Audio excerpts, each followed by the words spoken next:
Hello friends, मैं हूं आपके सामने गौरव निगरानी। अब हम इस एक ही वीडियो में purchase book, sales book, purchase return book और सेल्स रिटर्न बुक ये चारों फॉर्मेट्स डिस्कस करेंगे। बहुत ही छोटा सा वीडियो है। तो चारों के चारों फॉर्मेट की सबसे खास बात यह है कि चारों फॉर्मेट्स में हमारे पास 10 कॉलम्स हैं।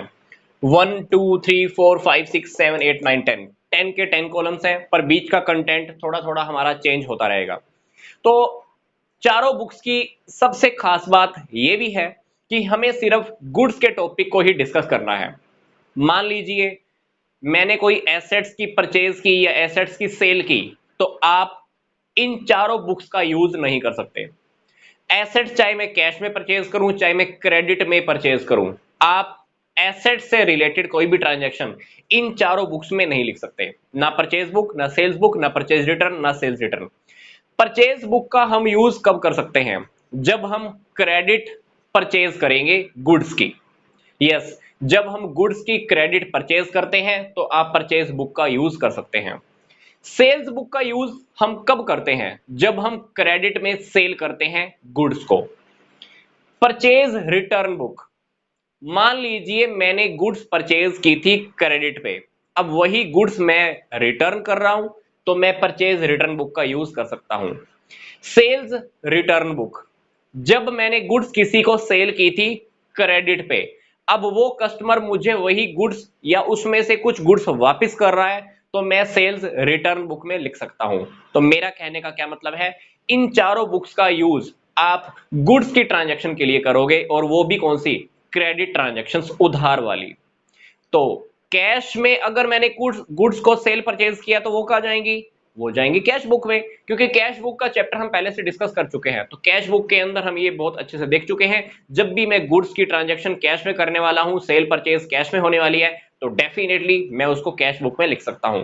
तो इन चारों बुक्स की सबसे खास बात मैंने आपको बता दी है। मैं आपको फिर से बोल रहा हूं, एसेट्स की कोई भी ट्रांजैक्शन आपको इन चारों बुक्स में नहीं लिखनी है। अब हम बात करते हैं परचेज बुक की।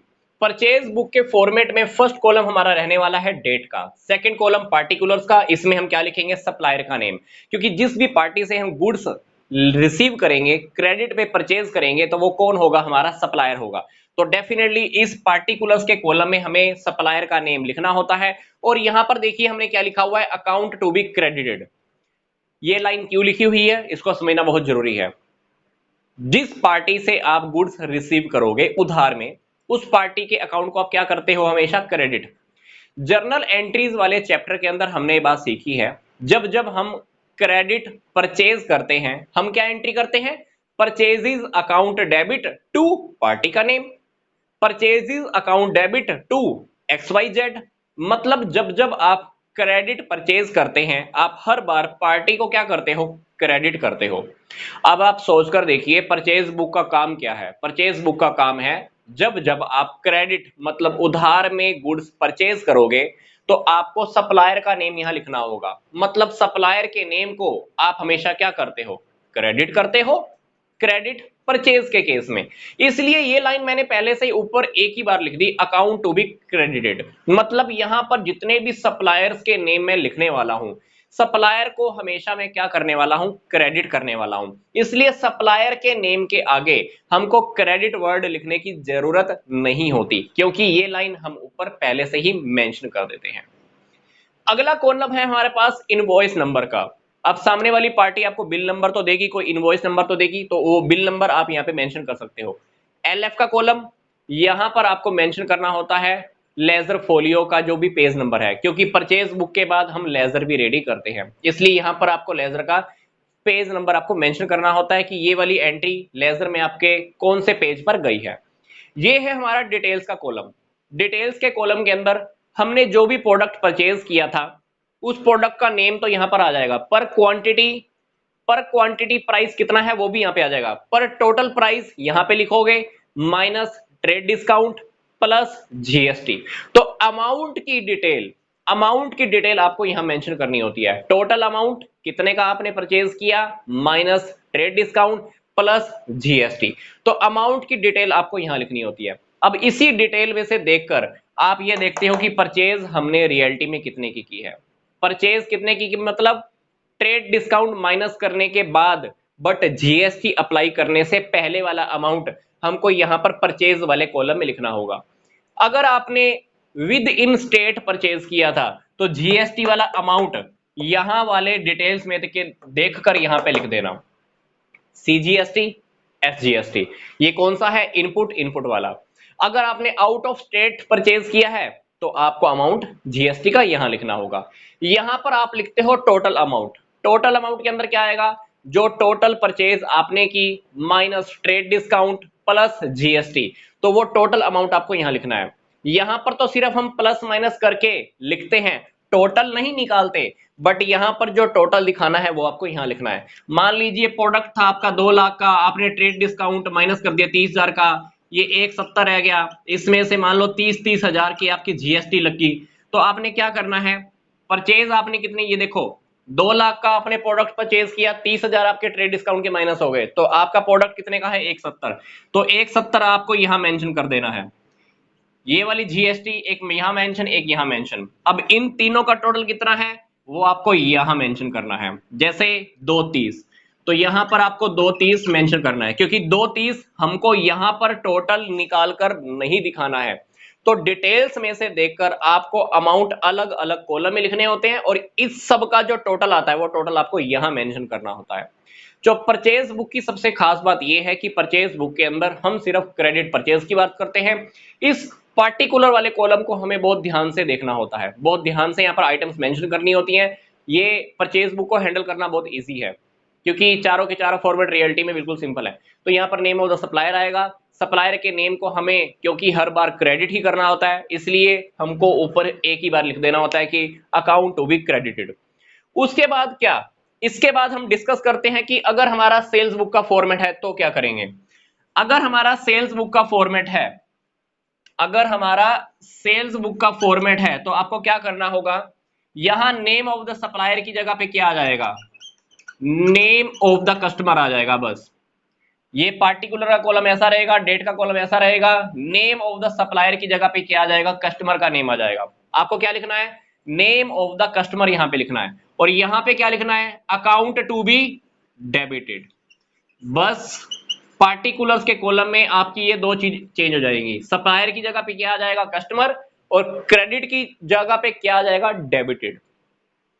क्योंकि जब भी आप किसी कस्टमर को क्रेडिट सेल्स करते हो तो सामने वाली पार्टी को हमें हमेशा डेबिट करना होता है, इसलिए आपको यहां पर क्या लिखना है? डेबिट लिखना है। तो पार्टिकुलर्स वाले कॉलम में भी डिटेल हमको वैसे ही लिखनी है जैसे हम परचेज बुक में लिखते हैं। इनवॉइस नंबर ही रहता है, एलएफ भी एलएफ रहता है। डिटेल्स के कॉलम में डिटेल्स हमें ऐसे ही लिखनी होती है। बस ध्यान रखना, जब आपकी सेल्स बुक है तो परचेज की जगह पे आपका क्या लिखा हुआ होगा? यहां पर सेल्स लिखी होगी, क्योंकि जब आप सेल्स बुक लिखोगे, जब आपका फॉर्मेट सेल्स बुक का है तो सप्लायर की जगह पे कस्टमर, क्रेडिट की जगह पे डेबिटेड, परचेज की जगह पे सेल्स, बाकी यहां पर क्या हो जाएगा? Output CGST, output SGST, output IGST. तो बस इनपुट की जगह आउटपुट हो जाएगा, बाकी फॉर्मेट हमारा सेम रहता है, बन जाता है हमारा सेल्स बुक का फॉर्मेट। तो आपके सामने आपके पास बुक है तो मैं कहूंगा बुक खोलकर देखिए, उसमें आपको फॉर्मेट बिल्कुल क्लियर हो जाएंगे एक ही बारी के अंदर। फॉर्मेट थोड़े थोड़े से माइनर से चेंजेस के साथ है। आगे बात करते हैं अब हम परचेज रिटर्न बुक की। परचेज रिटर्न बुक के अंदर क्या होगा? पार्टिकुलर्स के कॉलम में सप्लायर की जगह पे सप्लायर ही आने वाला है, और क्रेडिट की जगह पे क्या आने वाला है? डेबिटेड आने वाला है। क्योंकि आप सोचकर देखिए, जब जब हम किसी सप्लायर को गुड्स रिटर्न करते हैं तो सप्लायर के अकाउंट को हमें क्या करना होता है? डेबिट करना होता है। क्योंकि जब हमने गुड्स परचेज की थी तो हम सप्लायर के अकाउंट को क्या कर रहे थे? क्रेडिट। तो अब सप्लायर को मैं कहूंगा कि भाई मैंने तेरा अकाउंट क्या कर दिया है? डेबिट कर दिया है, तो इसीलिए उसका अकाउंट मुझे क्या करना है? डेबिट करना है। क्योंकि आप सोचकर देखिए, परचेज रिटर्न करोगे तो क्या होगा? परचेज रिटर्न करोगे तो क्या होगा? Supplier account debit to purchase return. तो आपने सप्लायर के अकाउंट को हमेशा क्या करना है? डेबिट करना है। इसलिए परचेज रिटर्न बुक के केस में पार्टिकुलर्स के कॉलम में यहां पर तो सप्लायर ही आएगा, और क्रेडिट की जगह क्या आएगा? डेबिट आएगा। पर आपको बस एक बात ध्यान रखनी है, इनवॉइस नंबर की जगह पर आपको क्या यूज करना है? डेबिट नोट वर्ड यूज करना है। यहां पर आपका क्या आएगा, डेबिट नोट यूज होने वाला है। परचेज रिटर्न बुक के अंदर यहां पर सप्लायर, डेबिटेड वर्ड और यहां पर डेबिट नोट। डेबिट नोट हम सप्लायर को भेजते हैं ये बताने के लिए कि भाई मैंने तेरा अकाउंट मेरी बुक्स में क्या कर दिया है, डेबिट कर दिया है, इसलिए हमें उसको डेबिट नोट भेजना होता है। इसलिए इस जगह पे आपको क्या लिखना है, डेबिट नोट लिखना है। एलएफ का कॉलम ऐसा रहता है, डिटेल्स हमको ऐसी मेंशन करनी होती है। परचेज की जगह पे क्या आ जाएगा आपका, परचेज रिटर्न आ जाएगा।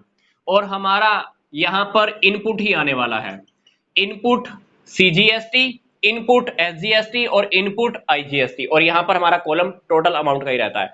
तो परचेज रिटर्न बुक के केस के अंदर क्या हुआ, पार्टिकुलर्स के कॉलम में क्या चेंज हुआ, supplier as it is, credit की जगह पे क्या लिखना है, डेबिटेड, इनवॉइस नंबर की जगह पे क्या लिखना है, डेबिट नोट, डिटेल्स की जगह पे डिटेल, एलएफ की जगह पे एलएफ, परचेज की जगह पे purchase return, input CGST SD रहता है, इनपुट एसजीएसटी ये भी ऐसा रहता है, ये भी ऐसा रहता है, ये भी ऐसा ही रहता है।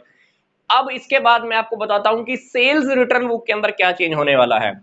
सेल्स रिटर्न बुक के केस के अंदर पार्टिकुलर के कॉलम के अंदर आपको सप्लायर की जगह पे क्या लिखना है, कस्टमर लिखना है। क्या लिखना है, सेल्स रिटर्न बुक के अंदर कस्टमर हमको गुड्स वापस करने वाला है किसी भी रीजन की वजह से। तो जब भी कोई कस्टमर आपको गुड्स रिटर्न करता है तो आप सोचकर देखिए, एंट्री क्या करते हो, sales return account debit to customer. मतलब कस्टमर को आपको हर बार क्या करना होगा, क्रेडिट करना होगा। जब जब कोई कस्टमर आपको गुड्स रिटर्न करता है तो कस्टमर को आप हमेशा क्या करते हो, क्रेडिट करते हो। इसलिए मुझे यहां पर लिखना होगा क्रेडिटेड। मतलब अगर आप सेल्स रिटर्न बुक बना रहे हो तो पार्टिकुलर्स के कॉलम में यहां पर नेम ऑफ द सप्लायर की जगह पे क्या आएगा, नेम ऑफ द कस्टमर, और अकाउंट टू बी क्रेडिटेड की जगह पे क्रेडिट ही आने वाला है। इनवॉइस नंबर की जगह पे हमको क्या लिखना है, क्रेडिट नोट। क्या लिखना है, क्रेडिट नोट, क्योंकि कस्टमर को हम बताएंगे कि भाई क्योंकि तुमने मुझे गुड्स वापस की है इसलिए मैं तेरा अकाउंट क्या कर रहा हूं, क्रेडिट कर रहा हूं, इसलिए कस्टमर को हम एक क्रेडिट नोट भी भेज देंगे। एलएफ का कॉलम ऐसा रहने वाला है, डिटेल्स का कॉलम एज इट इज, और परचेज की जगह पे क्या आ जाएगा, सेल्स रिटर्न, और इसकी जगह पे क्या आ जाएगा, output CGST, output SGST, output IGST, और ये कॉलम हमारा अमाउंट का एज इट इज ही रहने वाला है। तो मैं आपको फिर से बता देता हूं, अगर आप सेल्स रिटर्न बुक बना रहे हो तो डेट का column as it is, particulars के कॉलम में क्या आएगा, नेम ऑफ द कस्टमर, और अकाउंट टू बी क्रेडिटेड ही आने वाला है। इनवॉइस नंबर की जगह पे आपको क्रेडिट नोट लिखना है, एलएफ का column as it is, detail का column as it is, purchase की जगह पे सेल्स रिटर्न, इनपुट सीजीएसटी की जगह पे आउटपुट सीजीएसटी, इनपुट एसजीएसटी की जगह पर output SGST, same input IGST की जगह पर यहां पर आउटपुट आईजीएसटी, टोटल अमाउंट की जगह पे टोटल अमाउंट ही रहने वाला है। तो डिटेल्स जो मैंने आपको ऐसे फिल करके दिखाई थी वो ही डिटेल आपको लिखनी होती है। डिटेल्स आप कैसे लिखते हो, डिटेल्स लिखना भी आपको बता देता हूं। मान लीजिए हमारी डीलिंग हुई है किसी XYZ लिमिटेड के साथ, तो उसका आप एड्रेस लिख देना, XYZ लिमिटेड न्यू दिल्ली। यहां पर आपको क्या करनी होती है, डेट मेंशन करनी होती है। आपने मान लो उससे कोई प्रोडक्ट परचेज किया 2 लाख का, तो आपने क्या किया, उसका अमाउंट यहां मेंशन कर दिया, less trade discount, trade discount हमने यहां लिख दिया। तो ट्रेड डिस्काउंट माइनस करने के बाद अमाउंट आ गया। ऐड क्या करना है आपको, जीएसटी, जीएसटी जो भी है इनपुट है या आउटपुट है तो वो यहां पे आपको मेंशन करना होता है। तो यहां पर देखिए फर्म का name, product, per unit price कितना है, लेस ट्रेड डिस्काउंट, और यहां पर हमने क्या किया, जीएसटी वगैरह ऐड किया और उसको पूरा डिटेल वाइज हमको यहां पे मेंशन करना होता है।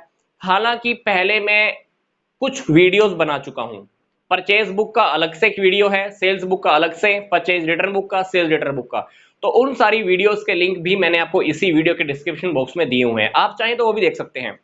सबसे खास बात जो मैं आपको लास्ट में बताने जा रहा हूं, जब आप परचेज बुक को क्लोज करोगे तो लास्ट में आपको क्या लिखना है, परचेज अकाउंट। अगर आप सेल्स बुक को क्लोज करोगे तो लिखोगे यहां पे सेल्स अकाउंट। अगर परचेज रिटर्न बुक को क्लोज करोगे तो हमारा आएगा परचेज रिटर्न अकाउंट। अगर आप सेल्स रिटर्न अकाउंट को क्लोज करोगे तो हमारा आएगा सेल्स रिटर्न अकाउंट। तो यहां पर बस ध्यान रखना, परचेज बुक को बंद कर रहे हो तो परचेज अकाउंट के सामने हमें क्या लिखना होगा, डेबिट। सेल्स अकाउंट लिखोगे तो लिखना होगा क्रेडिट। परचेज रिटर्न अकाउंट लिखना होगे तो आपको लिखना होगा सामने क्रेडिट। सेल्स रिटर्न अकाउंट अगर आप लिखोगे तो इसको लिखोगे आप सामने डेबिट। तो आप एक बार बुक खोल के देखिए, बुक में आपके सामने सारे फॉर्मेट्स दिए हुए होंगे, आप उनको देखिए। अदरवाइज पीछे वाली वीडियो के अंदर मैंने पूरे फॉर्मेट्स बहुत अच्छे से एक्सप्लेन किए हुए हैं। मेरा इस वीडियो का पर्पस सिर्फ इतना सा था कि आप एक ही वीडियो में चारों के चारे फॉर्मेट्स को एक साथ समझ जाएं। तो पीछे वाली वीडियोस के लिंक मैंने आपको इसी वीडियो के डिस्क्रिप्शन बॉक्स में दिए हुए हैं।